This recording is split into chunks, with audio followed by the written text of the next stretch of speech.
Hi മക്കളെ, plus two board exam കഴിഞ്ഞു. ഒരു എഞ്ചിനീയർ ആവുക എന്ന സ്വപ്നത്തിന് വേണ്ടി ഒരു എഞ്ചിനീയറിംഗിൻ്റെ ഒരു ബ്രാഞ്ചൊക്കെ സെലക്ട് ചെയ്ത് തൊട്ടടുത്തൊരു കോളേജൊക്കെ മനസ്സിൽ ഉറപ്പിച്ച് ഇരിക്കുന്ന ഒരാളാണോ നിങ്ങൾ? ഏത് എഞ്ചിനീയറിംഗ് ബ്രാഞ്ച് എടുത്താലാണ് ഏറ്റവും കൂടുതൽ സ്കോപ്പ് ഉള്ളതെന്നോ, അല്ലെങ്കിൽ ഏത് എഞ്ചിനീയറിംഗ് ബ്രാഞ്ച് എടുത്താലാണ് ഏറ്റവും കൂടുതൽ പ്ലേസ്മെൻ്റ് ഉള്ള ജോലി സാധ്യതയുള്ളത് എന്നുള്ള കാര്യങ്ങളൊക്കെ നിങ്ങൾക്ക് അറിയാമോ? പലപ്പോഴും പലർക്കും അത് അറിയുന്നുണ്ടാവില്ല. അതിനൊപ്പം വേറൊരു കാര്യം കൂടിയുണ്ട്. ജോലി സാധ്യതയുള്ള ഒരു എഞ്ചിനീയറിംഗ് ബ്രാഞ്ച് മാത്രം നോക്കിയാണോ നമ്മൾ എടുക്കേണ്ടത്? നമ്മുടെ ഒരു അഭിരുചി കൂടി നമ്മൾ നോക്കേണ്ടതില്ലേ? ഏതൊക്കെ എഞ്ചിനീയറിംഗ് ബ്രാഞ്ചുകൾ എടുത്താലാണ് എനിക്കത് നന്നായിട്ട് പഠിക്കാൻ കഴിയുക, എനിക്ക് നന്നായിട്ട് പെർഫോം ചെയ്യാൻ കഴിയുക എന്നുള്ള കാര്യങ്ങൾ കൂടി നമ്മൾ പരിഗണിക്കേണ്ടതുണ്ട്. മാത്രമല്ല, ഏത് ഇൻസ്റ്റിറ്റ്യൂഷനിൽ പഠിച്ചാലാണ്, ഏത് സ്ഥാപനത്തിൽ പഠിച്ചാലാണ് നല്ല പ്ലേസ്മെൻറ്റ് ഉണ്ടാവുക, നല്ല കമ്പനികൾ നമ്മളെ ജോലിക്കായി കൊണ്ടുപോകുക എന്നുള്ള കാര്യങ്ങളൊക്കെ നമ്മൾ പരിഗണിക്കേണ്ടതുണ്ട്. അപ്പം അങ്ങനെ നമ്മൾ നോക്കുമ്പോൾ ഏതെങ്കിലും ഒരു കോളേജിൽ ഏതെങ്കിലും ഒരു ബ്രാഞ്ച് എടുത്ത് പഠിച്ചാൽ മാത്രം മതിയോ? പോരാ. ഒരുപാട് കാര്യങ്ങൾ നമ്മളിതിനു മുമ്പ് ആലോചിക്കേണ്ടതുണ്ട്. അതെല്ലാം വെച്ചുകൊണ്ടാണ് നിങ്ങൾ ഏത് കോളേജിൽ ഏത് ബ്രാഞ്ച് എടുത്ത് പഠിക്കണം എന്ന് നിങ്ങൾ തീരുമാനിക്കേണ്ടത്. അപ്പം അത്തരം കാര്യങ്ങളിൽ ഒരു ക്ലാരിറ്റി വരുത്താൻ വേണ്ടിയാണ് ഇന്ന് നമ്മൾ ഈ വീഡിയോ ചെയ്യുന്നത്. എഞ്ചിനീയറിംഗ് ആരംഭിച്ച നാൾ മുതൽ ഏറ്റവും കൂടുതൽ ആളുകൾ പ്രിഫർ ചെയ്ത 4 എഞ്ചിനീയറിംഗ് ബ്രാഞ്ചുകളുണ്ട്. നിങ്ങൾക്കറിയാം, mechanical, civil, electrical and computer science. അപ്പോൾ നമ്മൾ വിചാരിക്കും ഈ 4 എഞ്ചിനീയറിംഗ് ബ്രാഞ്ചുകൾ എടുത്തിട്ട് എന്താണ് കാര്യം? കാരണം നമ്മുടെ ചുറ്റുപാടും തന്നെ ഒരുപാട് ആളുകൾ ഈ ബ്രാഞ്ചുകളൊക്കെ എടുത്തിട്ടുണ്ടല്ലോ എന്നൊക്കെ നമ്മൾ ആലോചിക്കും, അല്ലേ? പുതിയ ട്രെൻഡുകൾ ഒരുപാടുണ്ട്.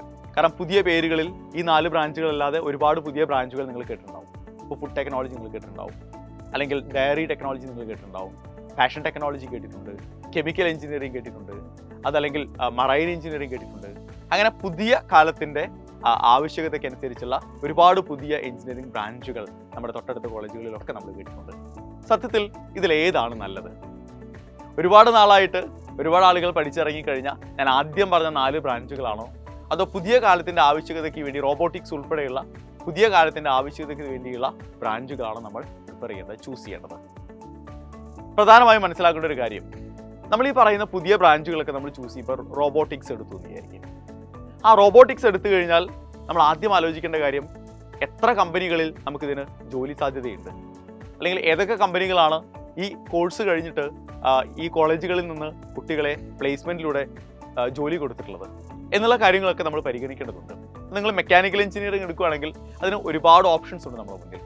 ഒരുപാട് മേഖലകളിൽ, ഒരുപാട് സ്ഥാപനങ്ങളിൽ, ഒരുപാട് കമ്പനികളിൽ നമുക്ക് ഒരുപാട് ഓപ്ഷൻസ് ഉണ്ട്. പക്ഷേ റോബോട്ടിക്സ് എന്ന് പറയുന്നതിന് ആ ഒരു പർട്ടിക്കുലർ ഓപ്ഷൻ മാത്രമേ ഉള്ളൂ. റോബോട്ടിക്സുമായി ബന്ധപ്പെട്ട അല്ലെങ്കിൽ റോബോട്ടുകളുമായി ബന്ധപ്പെട്ട ആ ഒരു മേഖലയിൽ മാത്രമാണ് ജോലി സാധ്യതയുള്ളത്. ഇപ്പോൾ സിവിൽ എഞ്ചിനീയറിംഗ് നമ്മൾ എടുക്കുകയാണെങ്കിൽ നമുക്കറിയാം ഒരുപാട് മേഖലകളിൽ നമുക്ക് ഓപ്ഷൻസ് ഉണ്ട്. പക്ഷേ നിങ്ങളിപ്പോൾ ഒരു മറൈൻ എഞ്ചിനീയറിംഗ് എടുത്തു എന്ന് വിചാരിക്കുക, നിങ്ങൾക്ക് അതുമായി ബന്ധപ്പെട്ട മേഖലകളിൽ മാത്രമേ ജോലി സാധ്യതയുള്ളൂ. അപ്പോൾ എത്രത്തോളം കമ്പനികൾ ആ ഒരു മേഖലയിൽ ജോലി കൊടുക്കുന്നുണ്ട് നമ്മൾ അറിയണം ആദ്യം. അങ്ങനെ ഒരുപാട് കാര്യങ്ങൾ നമ്മൾ ചിന്തിക്കുമ്പോൾ, ഈ പറഞ്ഞ കാര്യങ്ങളെല്ലാം നമ്മൾ ചിന്തിക്കുമ്പോൾ ഏറ്റവും മികച്ചതെന്ന് പറയാവുന്നത് ഈ പറഞ്ഞ ആദ്യത്തെ 4 ബ്രാഞ്ചുകൾ തന്നെയാണ്: mechanical, civil, electrical and computer science. അതിനൊപ്പം ഈ പറഞ്ഞ പുതിയ കാലത്തിൻ്റെ ആവശ്യകതയ്ക്ക് വേണ്ടിയുള്ള പുതിയ ട്രെൻഡിങ് ആയ എഞ്ചിനീയറിംഗ് ബ്രാഞ്ചുകളൊന്നും വരില്ല എന്ന് തന്നെയാണ് നമുക്ക് പറയാനുള്ളത്. പക്ഷേ നിങ്ങളുടെ ഉള്ളിൽ അപാരമായൊരു പാഷനുണ്ട്, നിങ്ങൾക്ക് അതിനോട്, റോബോട്ടിക്സിനോട് അപാരമായിട്ടുള്ളൊരു താല്പര്യമുണ്ട്, അല്ലെങ്കിൽ മറൈൻ എഞ്ചിനീയറിംഗിൽ കടലിൻ്റെ ആ ഒരു വശ്യത, കടലിലെ ഒരു ജീവിതം, അതെല്ലാം ആസ്വദിക്കണം എന്ന് നിങ്ങൾ തീരുമാനിച്ച് ഉറപ്പിച്ച ഒരാളാണെങ്കിൽ നിങ്ങൾ തീർച്ചയായിട്ടും നിങ്ങൾ മറൈൻ എഞ്ചിനീയറിംഗിന് പോകണം. അല്ല, റോബോട്ടുകളെക്കുറിച്ച്, അതിൻ്റെ കാര്യങ്ങളെക്കുറിച്ച് നിങ്ങളത് അത്രയും പാഷൻ നിങ്ങൾക്കുണ്ടെങ്കിൽ നിങ്ങൾ റോബോട്ടിക്സ് എടുക്കണം. പക്ഷെ എപ്പോഴും ആലോചിക്കേണ്ട കാര്യം, അതല്ല എങ്കിൽ നിങ്ങൾ ഏതെങ്കിലും ഒരു ബ്രാഞ്ചാണ് എടുക്കുന്നത്, അതല്ല ഏതെങ്കിലും ഒരു ബ്രാഞ്ച് മതി എന്ന തീരുമാനത്തിലാണെങ്കിൽ എപ്പോഴും നിങ്ങൾ ഞാൻ ആദ്യം പറഞ്ഞ 4 ബ്രാഞ്ചുകളിൽ ഒന്നിൽ നിങ്ങൾ ഓപ്റ്റ് ചെയ്യുക. ഈ പറഞ്ഞ എല്ലാ എഞ്ചിനീയറിംഗ് ബ്രാഞ്ചുകളും ഒരുപക്ഷെ നമ്മുടെ വീടിന് തൊട്ടടുത്തുള്ള എഞ്ചിനീയറിംഗ് കോളേജിൽ അവൈലബിൾ ആയിരിക്കും.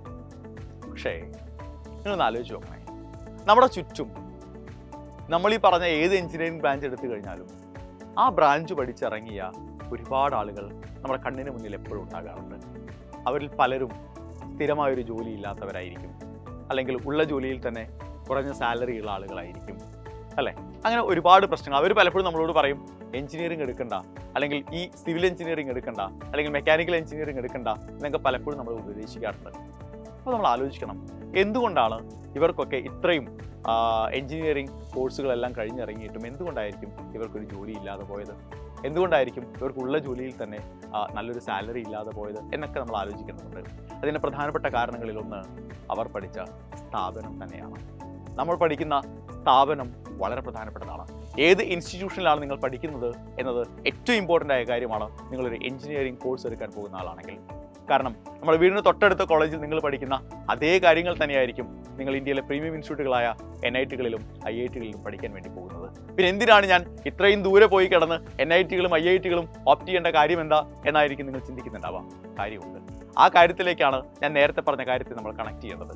കാരണം വീടിന് തൊട്ടടുത്ത കോളേജിൽ നിന്ന് ഈ പറയുന്ന എഞ്ചിനീയറിംഗ് കോഴ്സുകൾ കഴിഞ്ഞിറങ്ങിയ സിവിൽ എഞ്ചിനീയർ ഉണ്ടാകും, മെക്കാനിക്കൽ എഞ്ചിനീയർ ഉണ്ടാകും, ഇലക്ട്രിക്കൽ എഞ്ചിനീയർ ഉണ്ടാകും. പക്ഷെ അവർ നമ്മളോട് പറയും എടുക്കരുത്, ഞാൻ പെട്ടുപോയതാണെന്ന്.